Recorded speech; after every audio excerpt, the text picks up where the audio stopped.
My uncle stood in my parents' kitchen, sipping coffee from my mother's favorite mug, and watched the police put handcuffs on me. I was 22 years old. My parents had been dead for 2 years, and the man who promised to protect me after the funeral was about to steal $3.5 million, then watch me rot in a cell for a murder I did not commit. He leaned down close to my ear, so only I could hear him.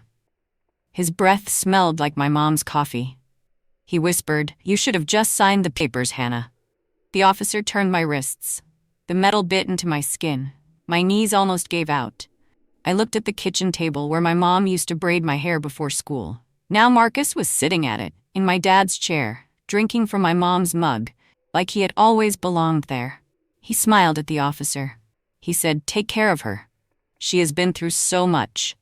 His voice cracked on cue. The neighbors were watching from their porches. I could feel every eye on the street.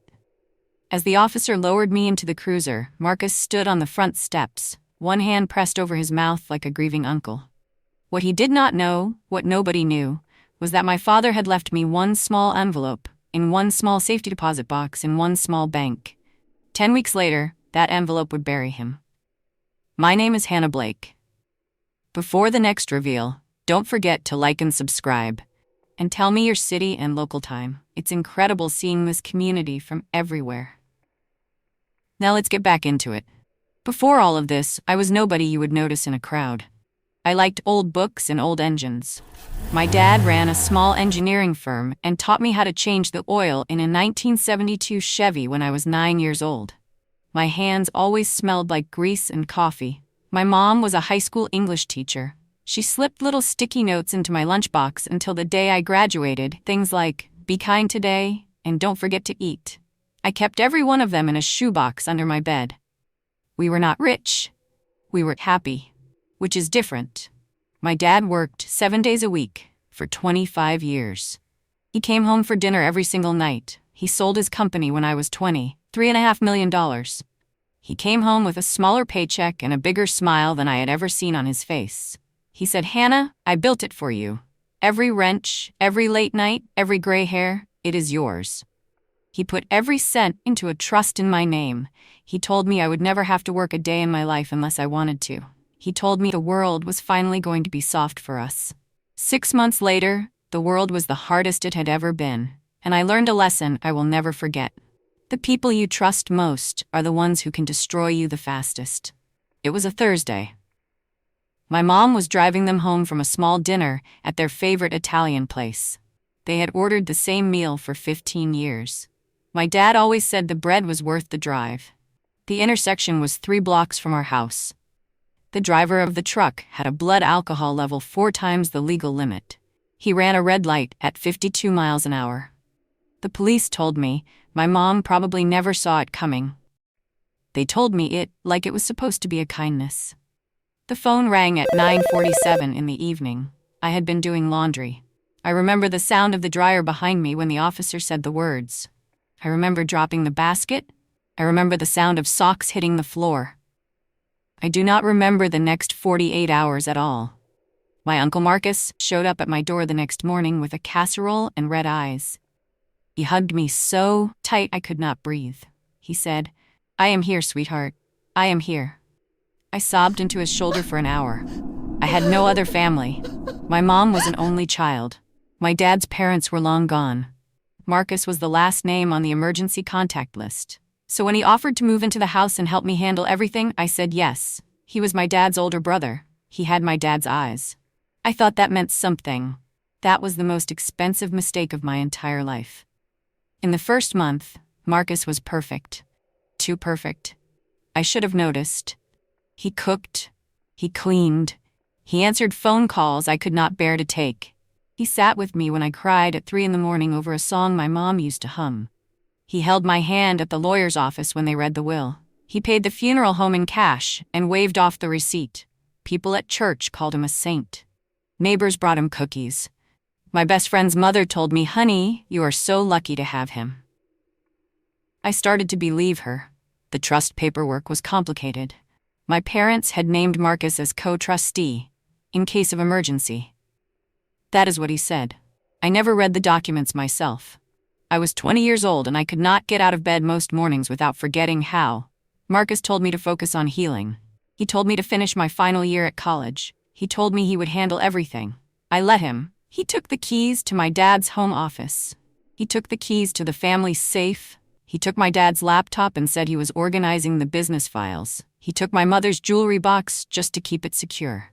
Every time he took something, he kissed the top of my head. Every time he took something, I said thank you. The first month, he stole my trust gently. I did not even feel it leaving my hands. By the second month, Marcus had changed every lock in the house. He said it was for security. New keys hung on a hook by the front door. None of them fit any door I needed to open. My dad's office, the safe room in the basement, the garage where my dad and I had spent every Saturday of my childhood, all of them locked, all of the keys on Marcus's belt. I asked him about it once. He laughed and said, "Hannah, you don't even use that office. Why do you need a key?" He said it gently, like I was being silly. I felt silly for asking, so I stopped asking. Then he sold my dad's truck, the 1972 Chevy, the one we had restored together over 6 summers, the one I had learned to drive in, the one my dad had told me, 10 weeks before he died, would be mine someday. Marcus came home one Tuesday afternoon, and the truck was just gone. He said a buyer had offered cash. He said he had put the money in the trust. I cried in the shower for 2 hours. I did not let him hear me. Something inside me was starting to wake up. Something quiet and cold and watchful. But it was still small, still buried under grief. Marcus brought me dinner that night. He kissed the top of my head. He said, "I know it hurts, sweetheart, but your dad would want us to move forward." Move forward, that is what he kept saying. The papers started coming in the 3rd month. They came in soft stacks, slid across the kitchen table after dinner while I was still finishing my tea. Power of attorney forms, authorization letters, investment approvals, trust amendments, insurance updates. He always slid them across with the same calm smile. He always said the same 5 words. "Just a formality, sweetheart. Trust." He had a black ballpoint pen ready in his hand. He had little yellow tabs marking every line where I needed to sign. He never gave me time to read them. He would start talking the second I picked up the pen. About the weather, about my mom, about a memory of my dad that made me tear up just enough that the words on the page blurred. I signed the first 3 without reading a single line. The 4th one, I tried to read. He laughed and said, "Hannah, you are not a lawyer. Don't give yourself a headache." He took the pen out of my hand and put it back in. He guided my hand to the line. I signed. Looking back now, I can see exactly what he was doing. He was rewriting my entire life on those pieces of paper, one yellow tab at a time. He was making himself the only signatory on the trust. He was naming himself the sole beneficiary if anything happened to me. He was building the trap, and I was the one filling out the forms that would lock the door behind me. The question slipped out one Friday night in late October. We were eating spaghetti. Marcus was watching the news. I was thinking about my dad. I do not even know why I asked. The words just came out of my mouth. I said, "Marcus, how much is left in the trust?" The fork stopped halfway to his mouth. The spaghetti hung there in the air. The television was still talking about a storm, but the kitchen went so quiet I could hear the clock above the stove ticking. He set the fork down, slowly, carefully, like a man placing a knife back in a drawer. He looked at me, and for one full second, the mask slipped. I saw it. I saw the man underneath. His eyes were flat. His mouth was a straight line. There was no warmth in his face at all. He looked at me the way a hunter looks at a deer he has not yet decided whether to shoot. Then the mask snapped back. He smiled. He picked up his fork. He twirled the spaghetti like nothing had happened. He said, "Sweetheart, don't you worry about that. Your dad set everything up beautifully. You are taken care of for life." I nodded, I smiled, I ate the rest of my spaghetti.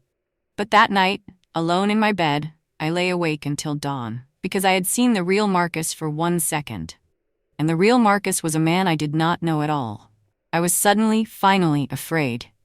After that night, I started watching him, quietly. The way you watch a snake in the corner of a room. I noticed things. He locked his bedroom door now, every single time he left the house. He took phone calls in the garage with the door closed. His voice was different on those calls. Lower, faster, a voice he did not use with me. He started bringing home expensive things: a new watch, new shoes, a leather briefcase that cost more than my dad's old truck. When I asked where the money was coming from, he smiled and said, "Side investments, sweetheart. Don't you worry about it." He was always telling me not to worry. I started worrying constantly. I tried to log into my dad's old email account. The password had been changed. I tried to call my dad's accountant. The number had been disconnected. I tried to find the original trust documents in the file cabinet in Dad's office. The cabinet was empty. Every paper that proved who I was, who my parents had been, what I owned, was gone. I sat on the floor of my dad's empty office and felt the walls of my own house close in around me. I was not safe. I had not been safe for a long time. I just had not known it. That night, I lay in bed and stared at the ceiling and thought about my dad. I whispered into the dark, "Daddy, what do I do?" The answer would come 3 weeks later. Harold Finch had been my dad's accountant for 16 years. He was a quiet man with thick glasses and a soft voice. He came to every Christmas dinner. He had taught me how to balance a checkbook when I was 12. My dad once said, "Harold has seen more of my money than I have." When my parents died, Harold sent me a handwritten card. Marcus had thrown it in the trash. I had fished it back out and kept it in my drawer. I had not heard from Harold since the funeral. Then on a Tuesday afternoon in November, my phone rang. It was a number I did not recognize. I answered out of habit. Harold's voice was on the other end. He sounded tired. He sounded scared.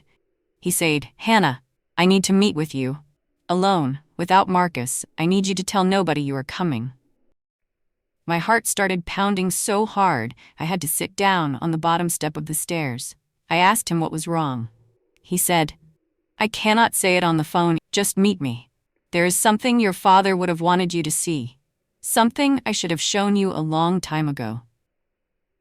We agreed on Friday morning, 8 o'clock, at a small diner near his office on the other side of town.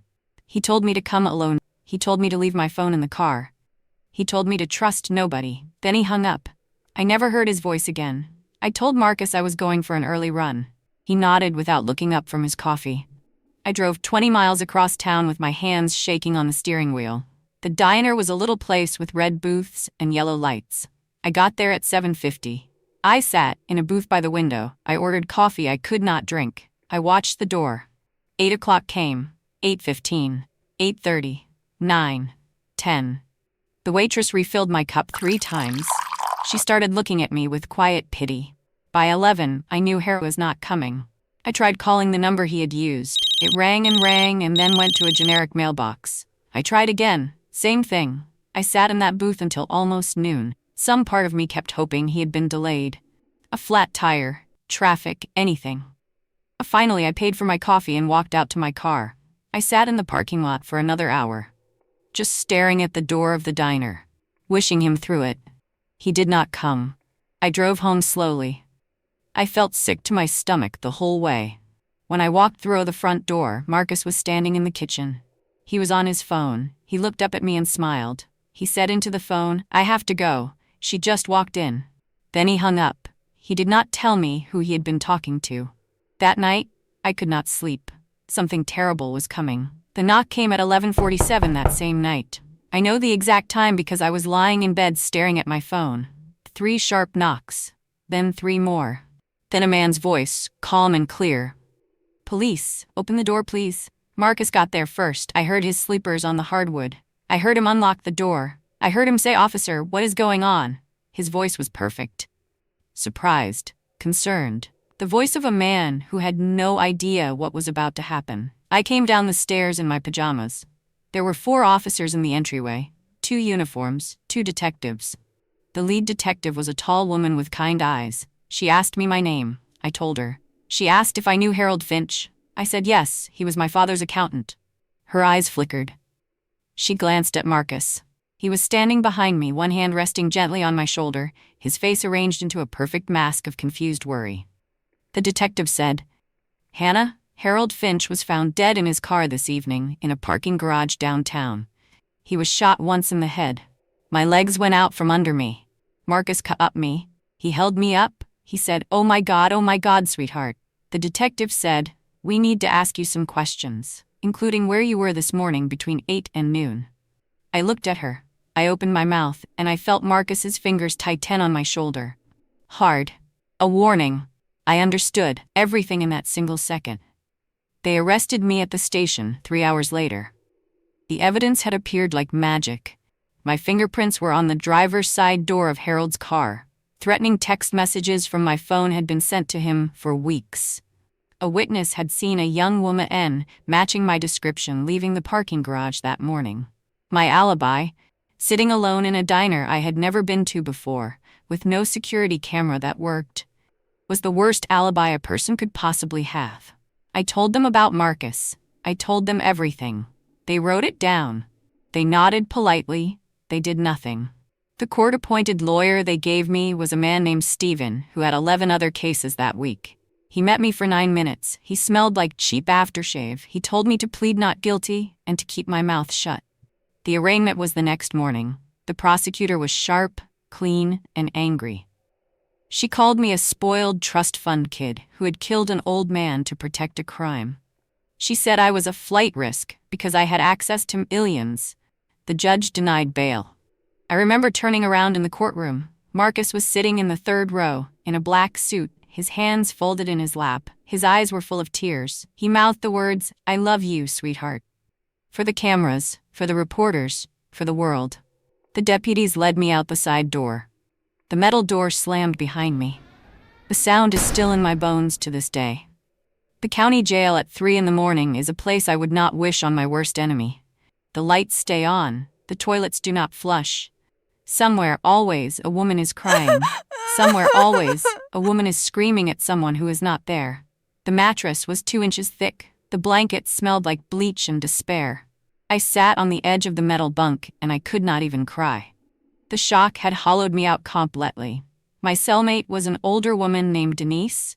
She was in for writing bad checks. She watched me for a long time without saying anything. Then she got up and sat next to me on the bunk. She said, "Honey, what did they say you did?" I told her. My voice, it did not sound like mine. She listened. Then she nodded slowly and said, "Someone set you up." I asked her how she knew. She said, "Because guilty women come in here loud. Innocent women come in here quiet. You came in quiet." I started crying then. She let me. She did not touch me. She just sat there. After a long time she said, "Whoever did this to you is somebody close, somebody who knew exactly what to take. Think hard, baby. Think about who in your life would benefit if you disappeared for 25 years. I already knew. I had known the moment Marcus's fingers tightened on my shoulder. But hearing her say it out loud made it real. And it made me angry. For the first time in 2 years, I was angry. His name was Tyler. We had been together for almost 3 years. He had cried at my parents' funeral. He had moved his toothbrush into my bathroom a year before everything fell apart. He visited me in the jail twice in the first week. The first visit, he held the phone with a shaking hand and told me he believed me. The second visit, he could not look at me through the glass. The third week, he stopped coming. The fourth week, he sent a letter through my lawyer. He said it was too much. He said his parents were concerned about his future. He said he hoped I would understand. He said he would always care about me. He said he was sorry. I read the letter twice. Then I tore it into small pieces and flushed it down the metal toilet. I did not cry. The grief and the anger and the betrayal had stacked so high inside me that there was no room left for tears about a boy. I lay on my bunk that night and stared at the ceiling and made a list in my head. A list of every person who had walked away from me in the first 30 days. My boyfriend, 2 of my best friends, the pastor of my parents' church, my academic advisor, the neighbor my mom had baked bread for every Sunday for 15 years. Every single one of them had believed Marcus. Every single one of them had believed the kind uncle on the news. The world had a new villain, and her name was Hannah. Denise sneaked me a newspaper on day 36. Marcus was on the front page. He was sitting on my parents' porch swing in a soft gray sweater, holding a framed photo of my mom. The headline read, "An Uncle's Heartbreak. I tried to save her." The interview ran 2 full pages. He talked about how I had changed after my parents died, how I had become withdrawn and angry, how he had tried to get me into therapy, how he had begged me to slow down on the spending. He said he had hidden Harold's calls from me because he was worried about my mental state. He said he blamed himself. He said he should have seen it coming. He said the family was shattered. There was a photo of him at my parents' graves, kneeling, a single white rose in his hand. The reporter described him as a broken man trying to hold what is left of a family together. I read the whole interview twice. My hands were shaking by the end. I read the smaller headline at the bottom of the page. Blake estate to be liquidated to cover legal fees and family costs. He was selling everything. The house, the cars, my mother's piano, my grandmother's china, every photograph, every memory, every thread of the people I had loved most in the world. He was heiressing them, and the entire town was helping him do it. I lay on my bunk and stared at his face on the page, and I remembered a silver key. It came back to me at 2:14 in the morning. I sat straight up in the bunk like someone had shaken me. My 18th birthday. My dad in the kitchen, flipping pancakes. He had handed me a small silver key in a tiny velvet pouch. He had not made a speech. He had not made a big deal of it. He had just placed it in my palm and folded my fingers around it. He had said, "Hannah, this is for box 412 at First Heritage Bank downtown. If something ever happens, if something ever doesn't feel right, you open it. Not before." Then he had handed me a plate of pancakes and gone back to humming under his breath like he had just told me the time. I had asked him what was in the box. He had smiled at me with the saddest, kindest smile I had ever seen on his face. He had said, "Hopefully, sweetheart, you will never need to find out." I had put the key in an old watch case my grandfather had given me. I had pushed it to the back of my dresser drawer. I had not thought about it for 4 years. Now, sitting on a metal bunk at 2:14 in the morning, in a county jail uniform, I could not stop thinking about it. My dad had known. Somehow, before he died, he had known what his brother was capable of. He had left me a weapon. And the weapon was sitting in a dresser drawer in a house Marcus was about to sell. Marcus came to the jail on day 41. He came alone. He wore a charcoal suit and a sad, tender expression. He sat down across from me behind the thick glass and picked up the phone. He waited for me to pick up mine. I did, slowly. He smiled. He said, "Sweetheart, you look feeding you?" I did not answer. I just looked at him. He sighed like a disappointed parent. He said, "Hannah, I am here to help you. I have spoken to a private attorney, the best in the state. He thinks he can get this knocked down to manslaughter, maybe even time served." My heart skipped. For one terrible second, I almost believed him. Then he said the next sentence. "But to pay for him, I need you to sign one last document. It gives me full discretion over the trust. Just a formality, sweetheart. Just a formality." Those 4 words. I stared at him through the glass. And I saw it again, the flicker, the tiny smile of satisfaction at the corner of his mouth. He was enjoying this. He was savoring it. I leaned closer to the glass. I said, very quietly, "No." He blinked. He said, "Hannah, you will sit in here for 25 years without me." I said, "Then I will sit." He stared at me for a long moment. Then he stood up. He smoothed his tie. He said into the phone, "I tried, sweetheart. Remember that. I tried." Then he walked out. 3 days later, he sold my mother's piano. I found out about the piano from a woman named Carla in the laundry detail. Her cousin worked at an estate auction house downtown.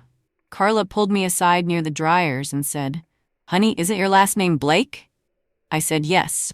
She said, "My cousin called me last night. There was an auction yesterday. A baby grand piano sold for $38,000. The seller's name was Marcus Blake." I had to lean against the wall to stay upright. My mother had played that piano every single Sunday morning of my entire life. She had taught me Twinkle Twinkle Little Star on those keys when I was 4. She had cried tears of joy on those keys the day I got into college. She had played Claire de Lune on the night before she died, while my dad and I sat on the couch and listened. He had reached over and squeezed my hand. He had whispered, "We are so lucky, kiddo." That piano was not furniture. That piano was my mother's heartbeat, and Marcus had sold it for $38,000 to pay his lawyer's retainer. Something inside me snapped that night, not loudly, quietly, cleanly, like a wire under tension finally giving way. I went to the guard. I asked Ed for one phone call. He told me it was after hours. I asked again. There was something in my face this time. He looked at me for a long second. Then he nodded. He led me to the phone. I dialed a number from memory, the number on a small white business card. The card belonged to a public defender named Elena Alvarez. She had been in the courtroom on the day of my arraignment. She had not been my lawyer. She had been representing somebody else entirely. But when they had led me out, she had pressed her business card into my hand in the hallway. She had said, "I do not know your story, but your eyes do not match what they are saying about you. Call me if you need to talk, day or night." I had kept the card folded in the elastic of my underwear since the day I was processed. It was the only thing in the world that was still mine. The phone rang 4 times. A sleepy voice answered. "Alvarez," I said. "My name is Anna Blake. You gave me your card 41 days ago. I think I'm going to die in here if you do not help me." There was a pause. I could hear her sit up in bed. I could hear a lamp click on. She said, "Hannah, I have been watching your case from the sidelines. I have been waiting for this call." I started to cry. I could not help it. She let me. After a long moment, she said, "Tell me everything. Start at the beginning. Take your time. I am not going anywhere." I talked for 45 minutes. I told her about the locks, the papers, the diner, the fingerprints, the texts, the boyfriend, the piano. And finally, I told her about a small silver key in an old watch case in my dresser drawer. Elena Alvarez was 34 years old. She had been a public defender for 9 years. Her father had been wrongfully convicted of armed robbery when she was 7. He had served 11 years before DNA cleared him. He had died of a heart attack 3 months after his release. She had become a lawyer for one reason. She told me later, the moment I said the words, "My dad left me a key," she felt her father standing in the room with her. She had already been quietly investigating my case for 41 days. She had noticed things. The threatening text from my phone had been sent from a cell tower 3 miles from where I had actually been that morning. The witness description was vague enough to fit 10,000 young women. The fingerprints on Harold's car door were on the outside handle only, exactly where a hand would land if it had been pressed there. And 6 weeks before Harold died, Marcus had taken out a $2 million life insurance policy on himself, with the trust as the sole beneficiary. She had been waiting for one piece of leverage, one piece of evidence the prosecution did not control, one piece of truth that did not come from Marcus's mouth. Now I had handed her one. She told me to hold on. She told me to trust nobody. She told me she was driving to my parents' house at first light. She told me, "Hannah, listen to me carefully. If your father left you a key, your father left you a way out. We are going to find it." Elena got to my parents' house at 6:14 the next morning. Marcus was not home. He was at the country club, playing golf with his lawyer. Elena had timed it. She had a court order in her purse for emergency property access. She walked through the front door of the house I had grown up in. The house Marcus was about to sell, and she felt a chill go up her spine. Most of the rooms were already empty. My bedroom was bare. The dresser was gone. The bed was gone. Even the curtains were gone. She stood in the middle of the empty room for a long moment. She breathed slowly. She thought like a thief. Then she walked into the garage. The garage was full of boxes.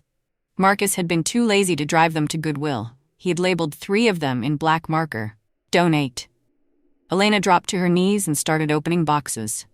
The first box was old clothes. The second box was kitchen junk.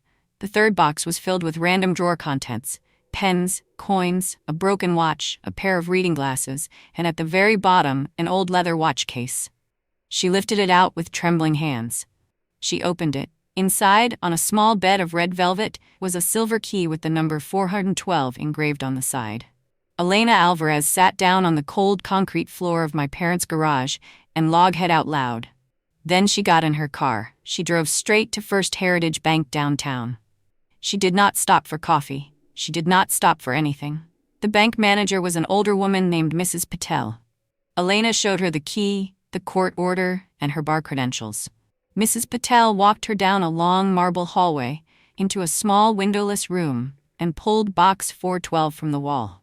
She set it on the table. She closed the door behind her. Elena was alone. She slid the key into the lock. She lifted the lid. Inside the box was a single thick manila envelope. Nothing else. Elena's hands were shaking so hard she had to set the envelope on the table to open it. Inside the envelope were 3 things. First, a folded letter in my father's handwriting. The paper was soft from being handled. He had clearly written it more than once. The letter said, "Hannah, if you are reading this, then Marcus has done what I have been afraid he would do for 20 years. I am sorry. I did not warn you out loud. I did not want to poison your memory of your uncle until I had proof beyond doubt. The proof is in this envelope. Trust the documents below. Trust nothing your uncle says. Your mother and I love you more than the entire world. Protect yourself, sweetheart. I am still your father, even from here, Dad." Elena read the letter twice. Then she pulled out the second item, a 19-page forensic accountant's report. And then the third item, a small silver flash drive, no bigger than her thumb. She knew, before she even plugged it in, that Marcus Blake was finished. The forensic accountant's name was Patricia Hall. She was a former IRS investigator. My father had quietly hired her 8 months before he died. He had paid her in cash. Her report traced $318,000 that Marcus had skimmed from my dad's company over a 7-year period. Fake vendors, phantom invoices, shell accounts, every cent documented, every transaction stamped. The report ended with one chilling sentence. Mr. Blake informed me during our final consultation that he believed his brother would attempt to harm him in the near future. He asked me to preserve all records in the event of his death. My father had known. He had known he might die. The flash drive held 12 audio files. They were phone calls my father had recorded over the final year of his life. In one call, dated 3 weeks before the accident, Marcus's voice came through clear and cold. He said, "Robert, I am telling you for the last time. That money should have been split between us when our father died. If anything ever happens to you, I will make sure that kid never sees a dime of what should have been mine." Elena Alvarez sat in her office at 11 o'clock that night. She listened to the recording 4 times in a row. Then she picked up her phone. She did not call her supervisor. She did not call Marcus's lawyer. She called the district attorney's personal cell phone. She said, "You have the wrong woman in jail, and I can prove it before lunch tomorrow." The DA was at her office in 15 minutes. It took the district attorney 3 weeks of urgent reinvestigation. Phone tower data was pulled. Marcus had sent the threatening messages from a parking lot 2 blocks from his accountant's office. New gas station footage placed his car at the murder garage 20 minutes before Harold was killed. Patricia Hall was found in Arizona and flown back. She brought 7 additional pages of evidence. The pre-trial hearing was called on a cold Thursday morning. The courtroom was small, maybe 40 people inside. Marcus was in the front row in a gray suit holding a single white rose. He had brought it for me. He smiled at me when the deputies led me in. The smile was tender. The smile was performative. The smile was about to die. Elena stood up. Her voice was quiet. She said, "Your Honor, the defense moves to introduce new evidence." The DA stood up next. She said, "Your Honor, the people joined the motion." Marcus's face froze. Elena pressed play on a small black speaker. My father's voice filled the courtroom. Then Marcus's voice answered. "That kid will never see a dime." A woman in the back of the courtroom gasped. The judge leaned forward. Marcus's hand started to tremble. The white rose slipped from his fingers and landed on the floor at his feet. The DA said, "Your Honor, the people move to dismiss all charges against the defendant and to arrest Marcus Blake for first-degree murder, grand larceny, evidence tampering, and insurance fraud." 2 deputies walked toward the front row. Marcus tried to stand. His legs did not work. The deputies had to help him up. The cuffs went on in front of 40 witnesses and 3 reporters. He turned to me as they led him past the defense table. His face had collapsed. The mask was gone. There was nothing left underneath but a small, frightened, ordinary man.